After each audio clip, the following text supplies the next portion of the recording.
Hello po mga bro, ito na naman po tayo, no? Another day para sa paglilinis at pagmi-maintain ng ating equipment para naman maging magandang operation at tumagal itong mga gamit natin dito. Punas-punas lang po, konting adjustment, yan po ang dapat nating gawin sa ating mga equipment para naman at least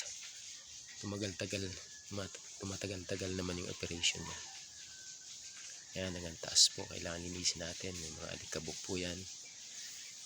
Baka po dumami at pumunta po sa internal parts ng ating equipment. Po, adjustment po, konting punas-punas. Yan po.